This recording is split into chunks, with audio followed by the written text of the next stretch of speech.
Diego Maradona was born in the gritty slums of Buenos Aires. By the age of just 21, the world already knew his name as the greatest footballer alive. He shattered records when Barcelona made him the most expensive player in history. Then, he rewrote destiny by leading Napoli to their first-ever Serie A title, and almost single-handedly carried Argentina to World Cup glory. But while his legend was undeniable, his career was haunted by chaos, discipline issues, addiction, and demons he couldn't outrun. These struggles forced him out of Barcelona, then Napoli, and ultimately, even the Argentinian national team.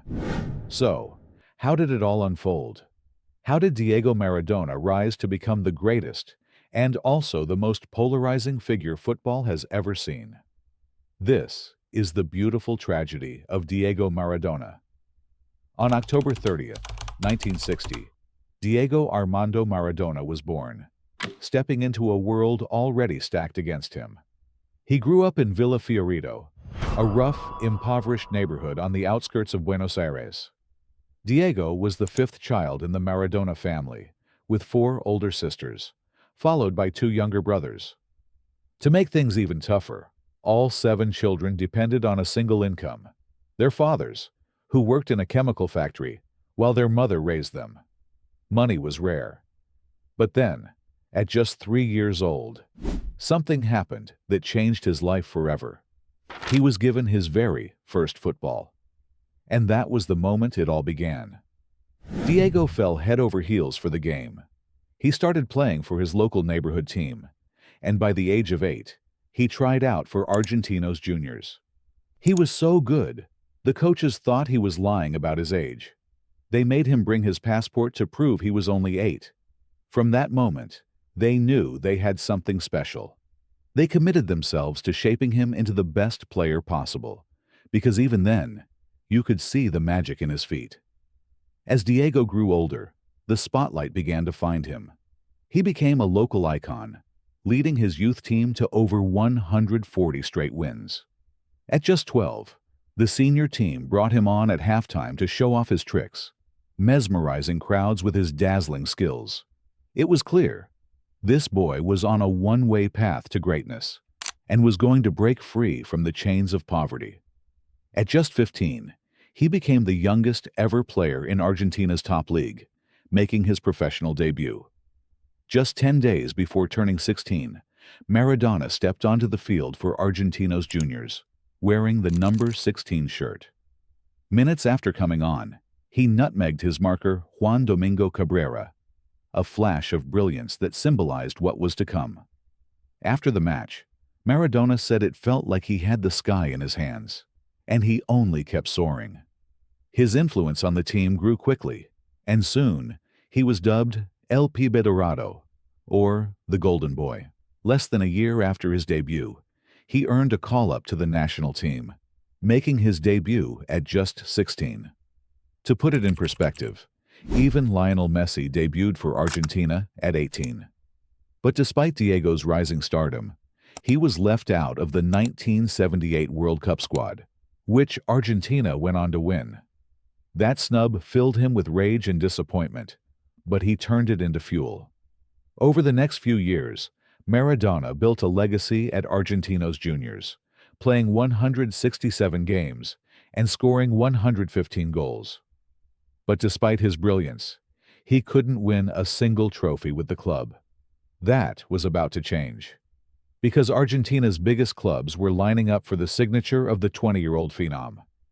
Maradona had 2 options: join River Plate, Argentina's dominant powerhouse, or Boca Juniors, struggling, chaotic, desperate.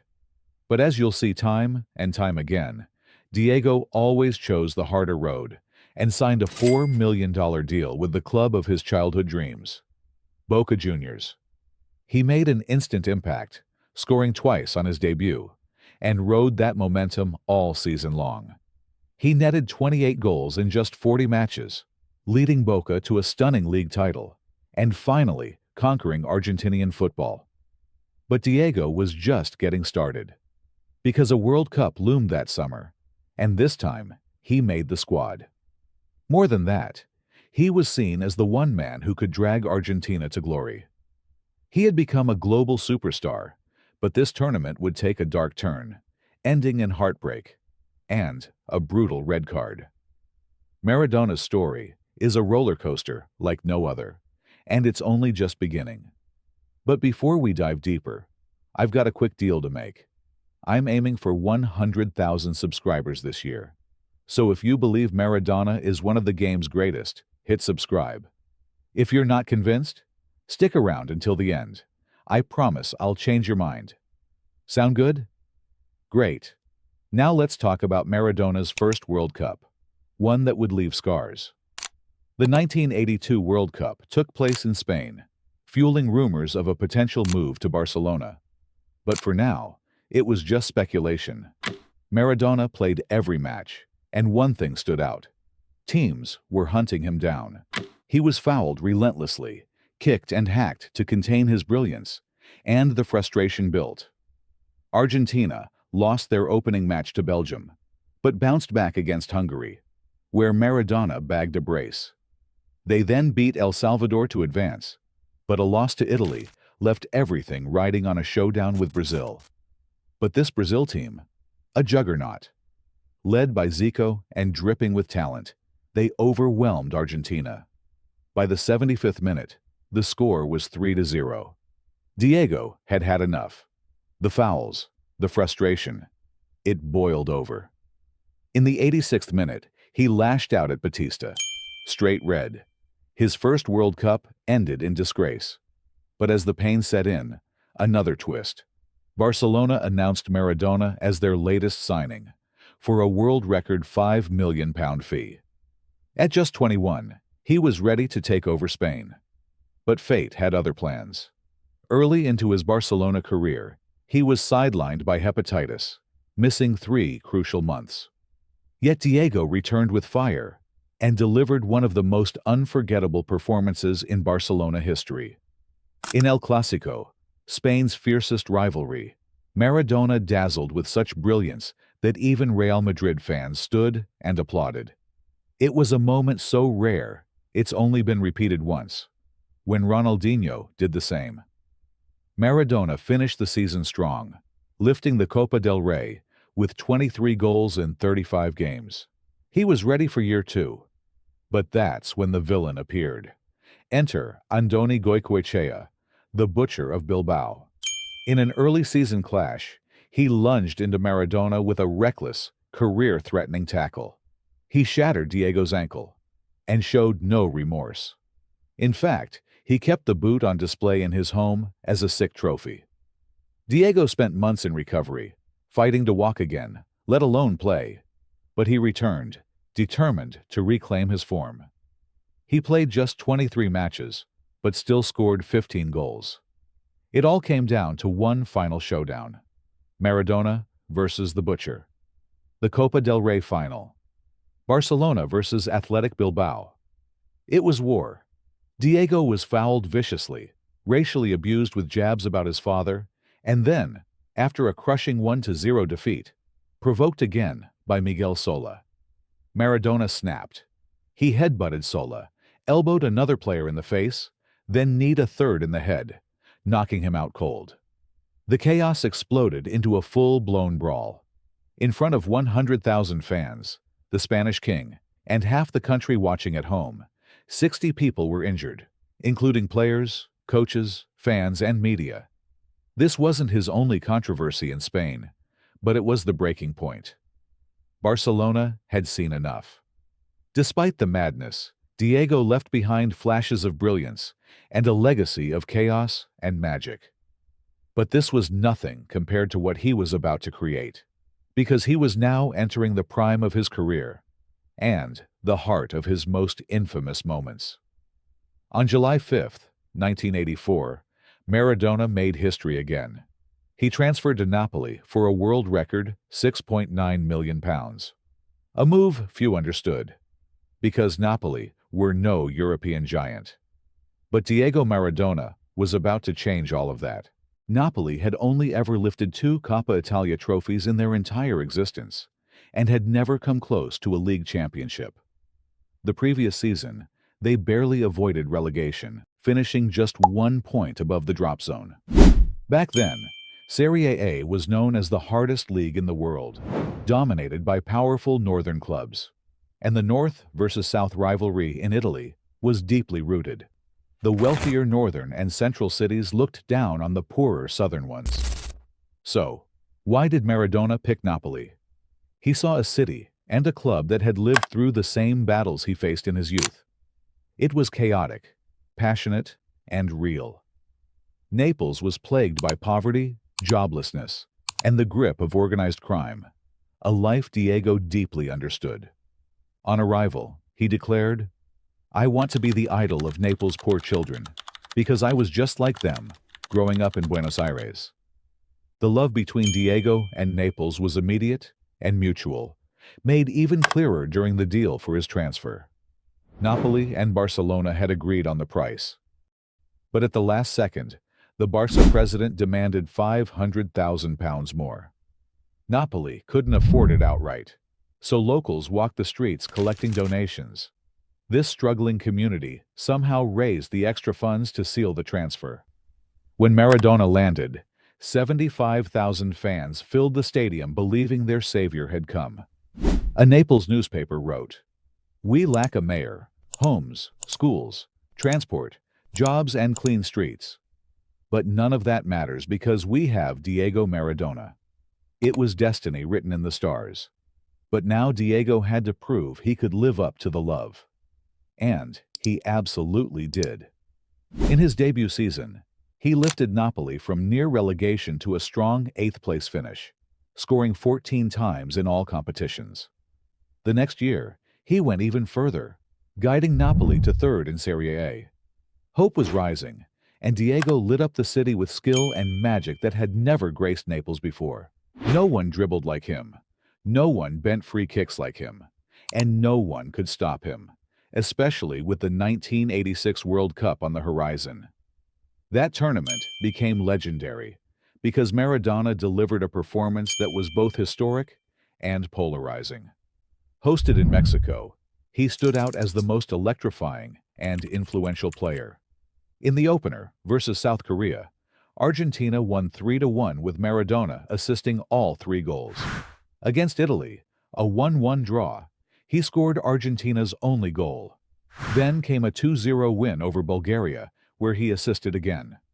In the round of 16, a gritty 1-0 win over Uruguay led to a quarter-final showdown with England, one of the most iconic matches in World Cup history. If any single game captured Maradona's life, it was this one. He scored both goals in a 2-1 win. The first, infamously, was the hand of God, punching the ball into the net in a blatant cheat missed by the refs. 5 minutes later, he scored the goal of the century, sprinting from his half, weaving past 5 English players, faking the keeper, and finishing coolly. The moment had deeper meaning as Argentina and England were fresh off the Falklands War. So Diego became England's villain. But he didn't mind. He had a semi-final to win. Against Belgium, he netted both goals in a 2-0 masterclass. The final against West Germany was a nail-biter, ending in a 3-2 Argentina win with Maradona, providing the decisive assist. He lifted the trophy as captain of his country. That World Cup performance is considered one of the greatest ever. He attempted a record 90 dribbles, 3 times more than anyone else, was fouled 53 times, and scored or assisted 10 of Argentina's 14 goals. He won the Golden Ball, became a national icon, and was now etched into history as one of football's immortals. But despite that triumph, Maradona still had a promise to fulfill, bringing glory to Naples. And back he went, ready to conquer Italy once and for all. At 25 years old, now Napoli's captain, Maradona returned for the 1986-87 season and did the impossible. He led Napoli to their first ever Serie A championship. But he wasn't done. They also clinched the Coppa Italia, doubling the club's trophy count and winning their maiden league title all in one season. The victory was monumental. No Southern Italian side had ever claimed the league crown. And for Naples, this was pure magic. Their struggles faded, if only for a while. Weeks of celebrations followed. Murals of Diego went up, songs were written, and newborns were named after their hero. The next year, Napoli finished runners-up, and Diego Maradona was Serie A's top scorer from the attacking midfield. In 1989, Napoli once again finished second in Serie A for the second straight year. But this time, they found success in Europe by winning the UEFA Cup, with Maradona scoring in the final from the spot. Then, in 1990, Diego did the unthinkable again by leading Napoli to a second Serie A crown and scoring 18 goals that season. For 5 straight years, Napoli were in the top 3 in Serie A, breaking stereotypes about Southern Italian football. Those years in Naples are now widely regarded as the peak of his brilliance, with flashes of magic that are immortalized forever. A 40-yard volley versus Verona, a hat trick against Lazio that included a stunning chip, and a goal directly from a corner, plus a one-step free kick to finally beat Juventus after 12 long years. There were countless others. Every opponent who faced Diego echoed the same praise. Paolo Maldini called him the best rival he ever played against. Brazilian icon Zico declared Maradona the best of them all. No doubt. He said he'd seen Diego do things God might doubt. Michel Platini, the French maestro, even compared Zidane to Maradona, saying, "What Zidane did with a ball, Diego could do with an orange." That statement alone shows the legend's level. By then, he was truly Naples' king. In a city where football is faith, Maradona was its god. But his power transcended sport. He was a man of the people from humble beginnings, outspoken and politically bold. He never backed down when defending the poor. Off the pitch, he was known for charity and compassion, supporting causes and kids in need. But as glorious as his image seemed, controversy was brewing in the shadows of his life. Up until then, it hadn't exploded publicly. But going into the 1990 World Cup, Maradona made one crucial mistake that would spark his downfall and send him spiraling from one scandal to another, ultimately receiving a 15-month football ban. How did it all collapse? Maradona once again led Argentina into the 1990 World Cup, this time hosted in Italy. As reigning world champions, they aimed to defend their crown, but this time, Maradona was struggling with an ankle injury that limited him severely. Argentina lost their opening match to Cameroon, but then beat the Soviets 2-0, with Maradona once again using his hand to save the day, only this time to block a goal instead of scoring. They drew Romania and scraped through to the knockouts. There, they beat Brazil, then edged past Yugoslavia and Italy in shootouts to make the final again. Facing West Germany once more, Argentina came up short. The Germans prevailed thanks to a debatable penalty, leaving Maradona with only silver. But the tournament's true drama was sparked in the semi-final before the Italy match. You see, Diego sought a psychological edge over the hosts, and conveniently, the game was held in his city, Naples. So Maradona called out to the Neapolitan fans, urging them to support Argentina, not Italy, because of the historic neglect Naples faced from the north. This bold move may have helped on the pitch, but it ignited fury from the Italian press. Overnight, Maradona lost all his media shields, the journalists, the judges, even Napoli itself. Until then, his controversies were hidden from the public, but now everything unraveled. His drug use was exposed, along with the truth that Maradona was a heavy partier and constant rule-breaker. He often missed training, came back late and out of shape, and occasionally didn't show up for matches at all. It was the beginning of the end. It also emerged that Diego had ties to the Italian mafia, which only added fuel to the fire. Until this moment, most of these matters had been relatively hidden, but by the start of 1991, the truth had come out. In November that year, just before a European Cup round of 16 clash, Diego chose to party instead of traveling to Moscow for Napoli's game.